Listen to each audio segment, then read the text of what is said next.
आज ये भगवान कृष्ण के द्वारा स्थापित पुण्यार्क सूर्य मंदिर में हम लोग हैं। पुण्यार्क सूर्य मंदिर पटना से लगभग 80 किलोमीटर की दूरी पर स्थित है। ये द्वापर युगीन सूर्य मंदिर है। इस मंदिर के बारे में विशेष चर्चा के लिए हमारे साथ यहाँ के पुजारी सुधांशु शेखर पाठक जी उपस्थित हैं।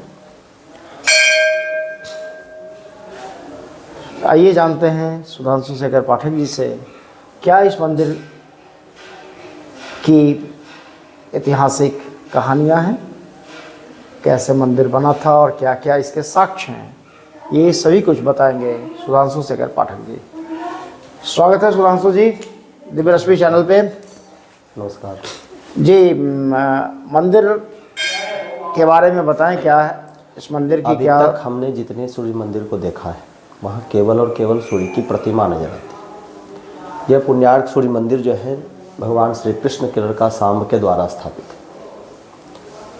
उनको कुष्ठ हो गया था, कुष्ठ के कारण जो है उनको श्राप मिला था। कुष्ठ होने का भगवान श्री कृष्ण का दिया हुआ श्राप था। वो जो है मित्र वन में जब अपने प्राण को त्यागने के लिए फंदा डाल रहे थे फांसी, तो नारद जी के रोकने पर कहेंगे जाइए जाके पिताजी से अपना उपाय पूछिए। उस पर बताया है कि जाकर के 12 सूर्य मंदिर की स्थापना कीजिए। उन्होंने 12 सूर्य मंदिर में से जो है 12 सूर्य मंदिर की स्थापना की। उसमें से एक पुण्यार्क में गंगा नदी के तट पर अकेला सूर्य मंदिर है, जो कि अभी जो हम सामने देख रहे हैं यह सूर्य यंत्र है स्थापित किया हुआ। नीचे हवन कुंड है और हवन कुंड में जो है किस धातु पर रखा गया है सूर्य यंत्र को तो हम देख नहीं पाए हैं कभी, लेकिन ये सूर्य यंत्र के नुमा जो है ये जो बना हुआ अष्टदल कमल है हमारा, ये सूर्य यंत्र की तरह ही है और इसकी पूजा भी जो है उसी प्रकार से की जाती है सूर्य यंत्र की। और प्रतिमा जो है वह बाहर लगी हुई है सूर्य की रथ सहित। यहाँ विशेष रूप से श्वेत कुष्ठ वाले लोग आते हैं, उनका श्वेत कुष्ठ ठीक हो जाता है। जिसको बंध्या काकबंध्या है उसके लिए आते हैं, पुत्र के लिए आते हैं। मुंडन की प्रथा पुरानी है यहाँ, जिनको संतान होता है वो मुंडन यहाँ कराते हैं। यहाँ से गंगा की दूरी कितनी है? बस बगल में गंगा है, जस्ट नीचे। अच्छा, भगवान सूर्य की जो प्रतिमा है जी वो कहाँ है? वो बाहर लगी हुई है सूर्य प्रतिमा। दर्शकों को दिखाएं जरा। जी जरा देखा जाए। ये सूर्य प्रतिमा है, यह पूरे भारत में यही प्रतिमा आपको नजर आएगी। यूनानी शैली का बना हुआ ये प्रतिमा है।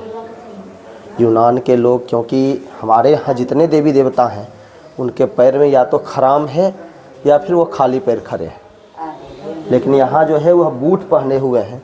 यूनान के लोग बूट पहनते थे। दूसरी बात, हमारे यहाँ देवी देवता के पास जो है तलवार, बगल में तलवार लटक रही है। यहाँ कटार डाला गया है, यूनान के लोग कटार रखते थे। बासुकी की डोरी है जो भगवान अव्यंग रूप में धारण किए हैं, उसको जनेऊ के रूप में यह बासुकी की डोरी लगी हुई है। कमर में करधनी है, 4 हाथ में फूल है, जो कि दो जो हाथ देख रहे हैं वह तो औरंगजेब के समय में भग्नावशेष है, इसका तोड़ दिया गया है इनको। और ऊपर जो 2 पिंगलाएँ हैं वह चमड़ कर रही हैं। और ये अपने सपरिवार यमुना और ताप्ती दोनों पुत्र, दोनों अश्विनी कुमार और एक अरुण, इनके साथ खड़े हैं। ये एक चक्के का रथ है, यही इनकी व्यवस्था है, यही मूर्ति का प्रतिमा का जो है स्वरूप है। और ये स्वरूप पूरे भारत में आपको जो है नजर आएगा, यही प्रतिमा नजर आएगी। बड़े हों छोटे हों लेकिन यही प्रतिमा है। तो ये प्रतिमा कब स्थापित हुई है? ये प्रतिमा उसी काल की है। संभवतः जिस समय जरासंध का युद्ध हुआ होगा उसी समय की स्थापना के बारे में यह जो है भविष्य पुराण में इसकी चर्चा है। और इसकी चर्चा आपको स्कंद पुराण में भी है, आपके सुख सागर में पिंडारक करके आया है। और ये आपका एक सूर्यांक निकला था एक समय, तो उसमें है कि 2 बात की मथुरा में जो आपका जो है इसको कहते हैं कि श्री कृष्ण गंगायाम दक्षिण तटे, तो दक्षिण तट पर अकेला सूर्य मंदिर यही है। कृष्ण गंगा के तट पर इसको कृष्ण गंगा कहते हैं। बगल में मोर है, मोर गांव है बगल में। तो एक कालपी में रखा हुआ पुण्यार्क करके एक पुस्तक है, उसमें वर्णित है कि भगवान जो है उस गांव का मोर जो है इसलिए नाम पड़ा था कि वहाँ भगवान को मोर का जो है पंख का बना हुआ मुकुट धारण कराया गया था, इसलिए उसका नाम मोर है। तो इससे भी इसका साक्ष्य मिलता है कि यह कृष्ण गंगायाम दक्षिण तटे यह साबित हो जाता है यहाँ। इसलिए जो है, और संभवतः जिस समय इनकी स्थापना हुई होगी उस समय यह पूरा खाली होगा एकदम, क्योंकि यहाँ भी लोग बाहर से ही आके बसे। यहाँ के पुजारियों में लोकल यहीं के हैं? जी नहीं, हमारे यहाँ कितने पीढ़ी से आ रहे हैं, किस राजा के द्वारा प्रदत्त है वह तो एक बना हुआ है, उसमें हुक्मनामा जारी हुआ था, उसी में लिखा हुआ है। और हमारे घर से सरदार पंडा हम हुए यहाँ के प्रधान पुजारी, तो हमारे तो करीब ये पीढ़ी दर पीढ़ी आ रहा है। कब से आ रहा है ये हमने कहा, हमको तो भाई यहाँ हम ननिहाल में आकर के हमारे परिवार बसे, उन पर हमारे परिवार वाले ननिहाल में आकर के जो इनके पूर्वज जो पुजारी थे वो उनको किस प्रकार से उनको कोई राजा के द्वारा प्रदत्त है वह लिखा हुआ लेख तो हमारे पास रखा है अभी।